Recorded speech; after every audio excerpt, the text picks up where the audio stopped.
The restaurant lights flickered softly against the polished marble floors the moment the billionaire walked out, leaving behind a table that looked untouched except for one single detail, the bill folder lying open with a bold red circle around the tip line showing $0. The waiter, a tired black single dad named Marcus Hale, felt his stomach twist, not because it was the first time someone had left him nothing, but because tonight was the night he desperately needed something, anything, to keep the electricity from being shut off and to buy the asthma medicine his son needed before morning. Yet as he stared at the empty space on the receipt, he noticed something strange, a corner of a small folded note peeking out from under the heavy ceramic plate, as if deliberately hidden, waiting to be found. If you're watching this and you believe in kindness, in second chances, and in the quiet miracles life sends when we need them most, make sure to like, comment, share, and subscribe. And tell us in the comments where you're watching from. Marcus stood frozen, the sounds of clinking glasses and soft jazz echoing around him while the other servers rushed past, living their own lives, unaware that his was quietly collapsing. He had already worked a double shift, his feet swollen, his shirt collar frayed, sweat collecting behind his neck from the heat of the kitchen. But none of that hurt as much as the thought of going home to his 8-year-old son, Jaden, who always waited by the couch with a blanket draped around him, pretending he wasn't struggling to breathe. Marcus lifted the plate with a trembling hand, more annoyed than hopeful, assuming the note was just another complaint, another reminder that people like him were invisible. But the moment he unfolded the tiny slip of paper, the air around him stilled as if the entire night paused in anticipation of what came next. The note wasn't long, but every single word carried weight he could physically feel in his chest.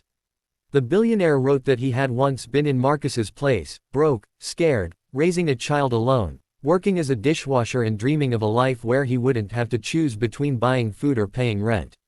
He wrote that the $0 tip was not an insult. It was part of a test, one he had never tried on anyone before. He watched Marcus's kindness, his patience, his gentle way of speaking to customers who didn't even look at him, and wanted to see if Marcus would treat him the same way after leaving a bad tip. He apologized for the deception and explained that he had left something far more important than money, a chance. Marcus read the note 5 times, the words blurring together as exhaustion and shock fought for space inside him. He almost laughed because Chance didn't pay bills. Chance didn't buy inhalers. Chance didn't fix the fact that he was hanging on by the thinnest thread. And yet some fragile spark of hope he thought he had lost years ago, flickered in his chest as he reached the bottom of the note. The billionaire had written a single address and a time for the next morning. No explanation, no promise of anything, just a place and a time, signed with a name Marcus recognized from the news. Elliot Granger, the billionaire tech mogul who built an empire out of nothing.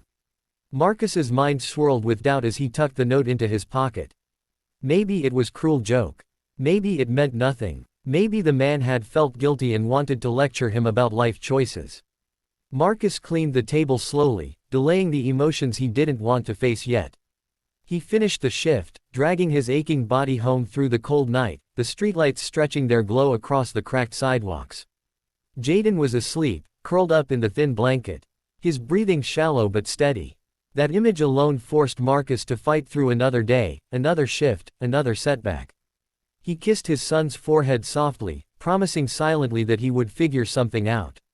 Morning came too early, the sky a faded gray as rain tapped steadily against their window. Marcus debated whether to go to the address written on the note. It might waste time he couldn't afford to waste. It might be nothing. But something inside him, something old and stubborn and still alive despite everything he had endured, pushed him toward that possibility. He dropped Jaden off at his neighbor's apartment, a kind older woman who looked after him when shifts ran too late, and boarded a bus toward the wealthiest part of the city, a place he had only ever seen from afar. The building was enormous, all glass and steel stretching into the clouds. Security guards stood outside with earpieces and emotionless expressions. Marcus felt out of place the second he stepped off the bus, his clothes damp, his shoes worn, the note clutched tightly in his hand. He almost turned back, embarrassment flooding him, but one guard glanced at the paper and nodded politely before guiding him inside. The elevator ride felt like it lasted an eternity as his heart pounded weakly, unsure of what he was walking into. At the top floor, he was escorted into a large office overlooking the entire city.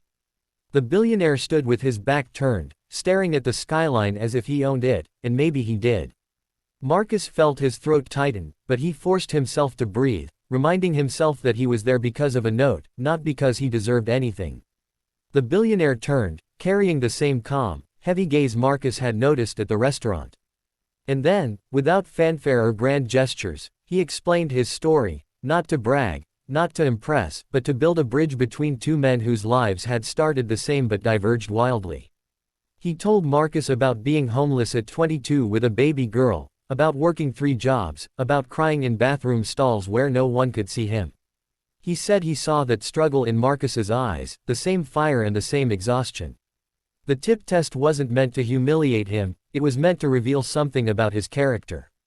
And it did. He had seen Marcus help an elderly woman find a chair, kneel down to comfort a lonely teenager eating alone, smile at every customer even after receiving rude treatment from a table of executives.